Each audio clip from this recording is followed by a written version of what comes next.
اسی طرح ایک یہ بات بھی قابل توجہ ہے کہ بعض اوقات والدین بہو سے بدظن ہو کر بیٹے کو حکم دیتے ہیں کہ طلاق دے دو اس کو، بس چھوڑ دو اس کو۔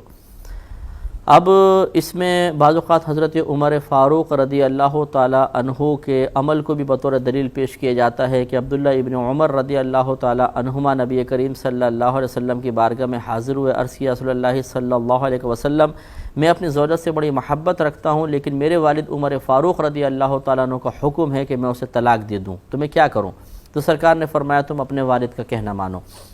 تو اس کو دلیل بنا کے بعض اوقات بہت سے والدین بہو سے اگر صرف ذاتی طور پر نفسانی طور پہ کوئی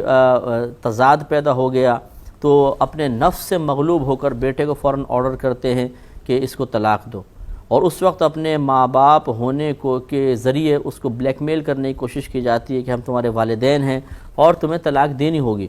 حالانکہ اس وقت طلاق دینے کا کوئی ایسا جواز بھی نہیں ہوتا، بلکہ بعض اوقات خود والدین کی خطا ہوتی ہے، لیکن وہ انا کا مسئلہ بنا کر اس عورت کو یعنی بہو کو تکلیف پہنچانے کی نیت سے بیٹے کو اس قسم کا آرڈر کر دیتے ہیں،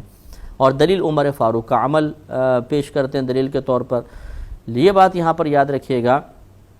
کہ یقیناً عمر فاروق رضی اللہ تعالی عنہ نے حضرت اپنے بیٹے عبداللہ ابن عمر کو جو حکم دیا تھا وہ اپنی نفسانی خواہش کے تابع ہو کر تو نہیں دیا تھا کہ بہو نے شاید چائے نہیں بنائی ہوگی، پانی نہیں پلایا ہوگا تو کہا کہ اس کو طلاق دے دو کیونکہ میرا کام نہیں کر رہی ہے، بلکہ ضرور وہاں پہ آپ نے کچھ شرعی قباحت ملاحظہ کی ہوگی۔ اور عبداللہ ابن عمر نے آ کر یہ نہیں کہا کہ حضرت عمر فاروق خواہ مجھے ایسا کہہ رہے ہیں، بلکہ انہوں نے صرف اتنا کہا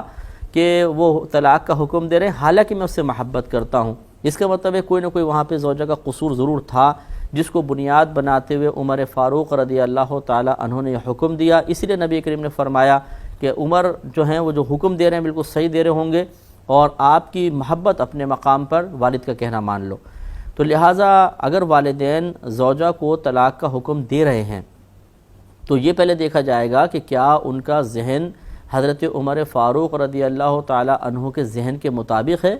حضرت عمر فاروق رضی اللہ تعالی عنہ کا ذہن تو شریعت کی ہدایت سے، شریعت کی تعلیمات سے رہنمائی حاصل کر رہا تھا، اور یہاں پر معاملہ یہ ہوتا ہے کہ شرعی رہنمائی نہیں ہوتی بلکہ نفسانی تقاضے پیش نظر ہوتے ہیں، شیطان کی طرف سے بعض اوقات رہنمائی ہوتی ہے کہ بھئی تھوڑی سی بات میں جھگڑا پڑا اور ایسا مسئلہ ہو گیا۔ تو پھر عمر فاروق اور ہمارے آج کل کے دور کے والدین کا کیا تقابل اور کیا مقابلہ؟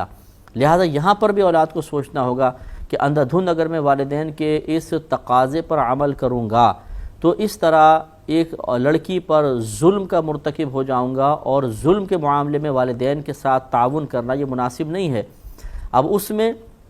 والدین کو بھی برا بھلا نہ کہے، ان کے سامنے بھی ایسا کوئی جملہ نہ بولے کہ ان کی دل آزاری ہو، غور و تفکر کرے، پہلے دیکھے کس کا قصور زیادہ ہے، کیا زوجہ کے قصور اتنے ہیں کہ واقعی وہ طلاق کی مستحق ہو چکی ہے، اور اس طرح اعتدال پسندی کے ساتھ کوئی فیصلہ کرے۔ لہٰذا آج کل کے دور میں چھوٹی چھوٹی باتوں پر ہم نے یہ دیکھا ہے، چونکہ میں ایک مفتی ہوں اور میرے پاس سینکڑوں گھروں کے مسائل آتے رہتے ہیں کہ چھوٹی چھوٹی بات پر والدین فوراً آرڈر جاری کر دیتے ہیں کہ طلاق دے دو۔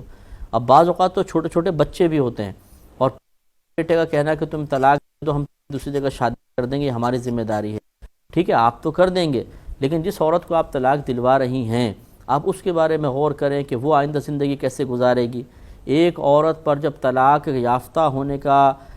داغ لگ جاتا ہے، جس کو ہمارا معاشرہ داغ کہتا ہے، تو پھر اس کے لیے کتنی مشکلات ہو جاتی ہیں، پھر وہ بچوں کو کیسے سنبھالے گی، باپ کا سہارا نہیں ہوگا تو تربیت کیسے کرے گی۔ ان تمام چیزوں کو ملحوظ رکھے بغیر بس ہمارا کہنا ماننا چاہیے، ہمارا آرڈر جاری ہو گیا ہے اور اس کو پورا کرنا چاہیے، اور اولاد نہ کرے تو تم بیوی کے غلام ہو گئے ہو، اور اس طریقے سے یہ گھروں کے اندر نظام بگڑ جاتے ہیں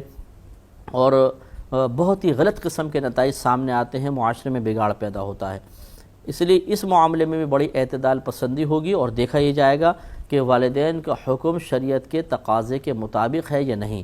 یہ بخاری کی روایت ہے، آپ خود غور کر لیں کہ نبی کریم صلی اللہ علیہ وسلم نے ارشاد فرمایا کہ اللہ تعالیٰ نے ایک مسلمان پر دوسرے مسلمان کی عزت، آبرو، جان اور مال کو حرام قرار دے دیا ہے۔ تو اس کا مطلب یہ ہوا کہ کسی کی عزت کا مطلب حرام قرار دے دیا، ہم کسی کو ذلیل نہ کریں،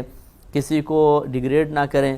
اور کسی کو ایسا نہ کر دیں کہ وہ معاشرے میں نگاہ اٹھا کے چلنے کے قابل نہ رہے۔ تو عورت کو اگر طلاق دی جائے تو وہ تو اسی طرح ہو جاتی ہے بیچاری، پورے خاندان میں کس کو جواب دے گی، لوگ یہ سمجھیں گے شاید اسی میں کوئی قصور تھا تبھی شوہر نے طلاق دی اور چھوڑ دیا ہے،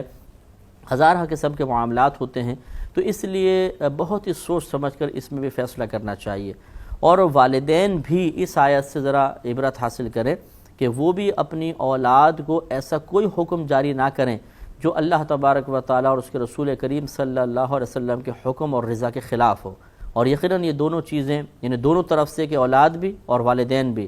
اسی وقت یہ فیصلہ کر سکتے ہیں کہ ہم دائرہ شریعت میں ہیں کہ نہیں، کہ جب انہیں شریعت کا علم ہو، لہذا علم بھی سیکھنا بہت ضروری ہے۔ لہذا خلاصہ کلام یہ ہے کہ اولاد کو بھی چاہیے کہ وہ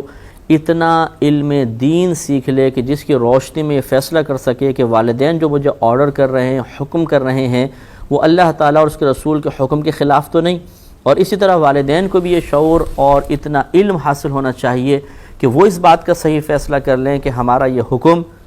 ہماری نصیحت، ہماری تلقین اور جو ہم اولاد کو بات سمجھا رہے ہیں یہ دائرہ شریعت سے باہر تو نہیں جا رہے۔ لہذا جب تک علم نہیں ہوگا